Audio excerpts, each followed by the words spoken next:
This channel does not promote any violent, harmful, or illegal activities. All content provided by this channel is meant for an educational purpose only. নমস্কার বন্ধুরা, ভারতকে যদি এক লাইনে বুঝতে হয় তাহলে একটা কথাই যথেষ্ট, ইন্ডিয়া নেভার স্টেজ ডাউন। যত বড় আঘাতই আসুক আর যত বড় ভুল বা সেটব্যাকই হোক, এমনকি যদি কোনো সময় আন্তর্জাতিক মঞ্চে আমরা হোঁচট খাই, ভারতের একটা জিনিস কখনো বদলায় না, ফিরে আসার ক্ষমতা। আর সেই কামব্যাক কখনো ছোট হয় না, প্রায় সবসময়ই সেটা আগের ক্ষতির থেকেও অনেক বেশি শক্তিশালী হয়।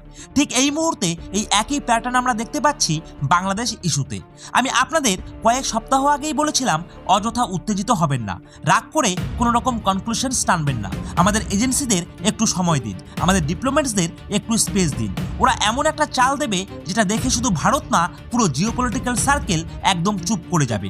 আর আজ ধীরে ধীরে সেই ছবিটাই সামনে আসছে। এই মুহূর্তে বাংলাদেশের যার নামটা সবচেয়ে বেশি ঘুরছে তিনি আর কেউ নন, খালেদা জিয়া, বাংলাদেশের প্রাক্তন প্রধানমন্ত্রী। আর সত্যিটা বলতে গেলে ভারত বিরোধিতাই ছিল তার রাজনীতির মূল সুর।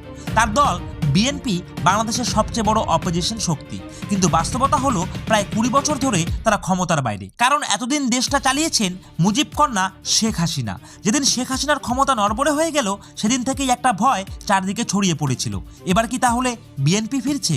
খালেদা জিয়ার রাজনৈতিক লেগেসি আবার কি রিভাইভ করবে? আর বাংলাদেশে আগামী ফেব্রুয়ারি নির্বাচন কি ভারতের জন্য বিপদ ডেকে আনবে? ভারতের ভেতরে একটা অস্বস্তি তৈরি হয়েছিল। স্বাভাবিকভাবেই অনেকেই ভেবেছিলেন যে এত বছর ধরে বাংলাদেশে ভারত যে কূটনৈতিক গ্রাউন্ড ওয়ার্ক করেছে, যে ট্রাস্ট বিল্ড আপ করেছে, যে স্ট্র্যাটেজিক ডেপথ তৈরি করেছে, সব কি তাহলে এক ঝটকায় ভেঙে পড়বে? আর সেই ফাঁক দিয়ে পাকিস্তান আর চীন কি তারা পার্মানেন্ট এন্ট্রি নিয়ে নেবে? আর বাংলাদেশ থেকেও কি ভারতের ওপর কোনো রকম চাপ বাড়বে, ঠিক যেমনটা আমরা কাশ্মীর সীমান্তে বহু বছর ধরে দেখছি? কিন্তু এখানেই আপনাদের একটু থামতে হবে, কারণ এই ভয়টা এখন ধীরে ধীরে ইভাকুয়েট করতে চলেছে। দুদিন আগেই গভীর রাতে একটা খবর পুরো খেলাটা বদলে দিল, যে খালেদা জিয়া আর নেই। দীর্ঘদিন ধরেই তিনি গুরুতর অসুস্থ ছিলেন। শেষ পর্যন্ত গত 30শে ডিসেম্বর তার জীবনাবসান হয়েছে বাংলাদেশে। গত 31শে ডিসেম্বর তার শেষকৃত্য সম্পন্ন হয়েছে এবং অনেকেই ভেবেছিল গল্পটা বুঝি এখানেই শেষ, কিন্তু না, আসল টুইস্টটা এখানেই শুরু। খবরটা শুনে অনেকেই দুবার করে কানে হাত দিয়েছেন যে খালেদা জিয়ার শেষকৃত্যে ভারতের বিদেশমন্ত্রী এস জয়শঙ্কর নিজে উপস্থিত থাকবেন। শুনতে এটা হয়তো একটা ইমোশনাল জেস্চার মনে হতে পারে বা নিছক একটা ডিপ্লোম্যাটিক কার্টিসি, কিন্তু বাস্তবে এটা ইমোশন নয়, এটা সিম্বলিজম নয়, এটা একেবারে কোল্ড, ক্যালকুলেটেড আর স্ট্র্যাটেজিক সিগন্যাল।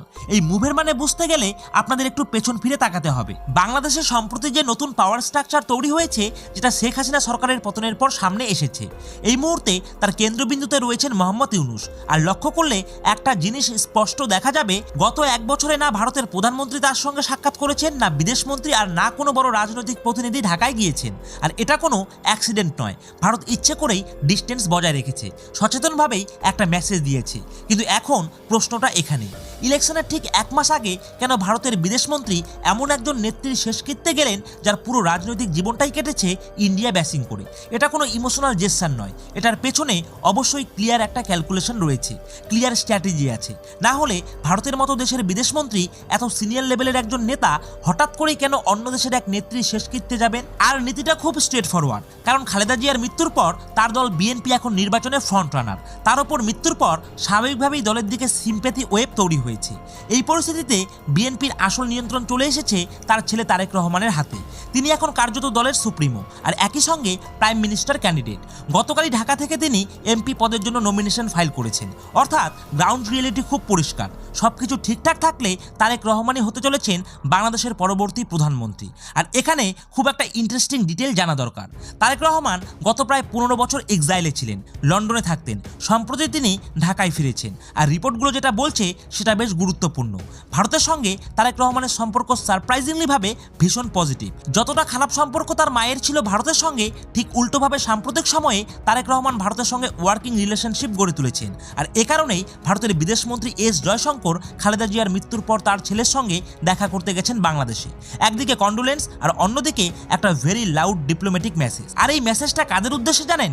তাদের উদ্দেশ্যে যারা ধরে নিয়েছিল বাংলাদেশে ভারতের গেম শেষ, ভারতকে ওয়াইপ আউট করে দিয়েছে সবাই। এরা ভাবছিল এখন শুধু রাজত্ব করবে আমেরিকার সিআইএ, চীনের এমএসএস আর পাকিস্তানের আইএসআই, কিন্তু বাস্তবে ভারত দেখিয়ে দিল তিনজনের খেলাই একসঙ্গে কাউন্টার করার প্রস্তুতি নেওয়া হয়ে গেছে।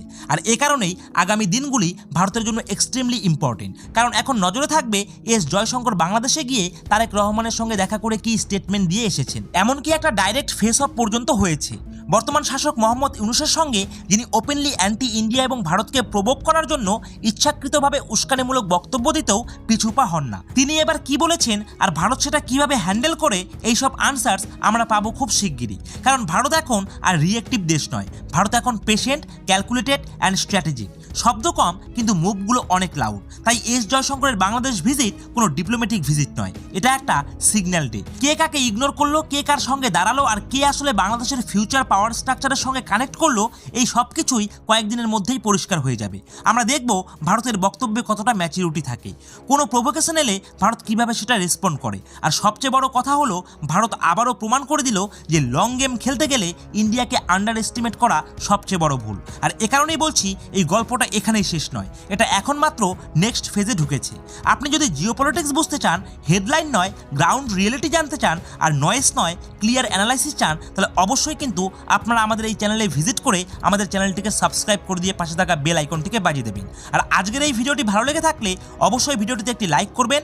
আর আপনাদের এই বিষয়ে কি মতামত রয়েছে সেটা কিন্তু অবশ্যই কমেন্ট বক্সে কমেন্ট করে জানাবেন। আর যাদের সঙ্গে এই ভিডিওটা শেয়ার করা দরকার তাদের সঙ্গে অবশ্যই ভিডিওটিকে শেয়ার করুন, কারণ আমরা কিন্তু কোনো রকম গল্প বানাই না, আমরা বিশ্লেষণ করে সঠিক তথ্য আপনাদের সামনে তুলে ধরি।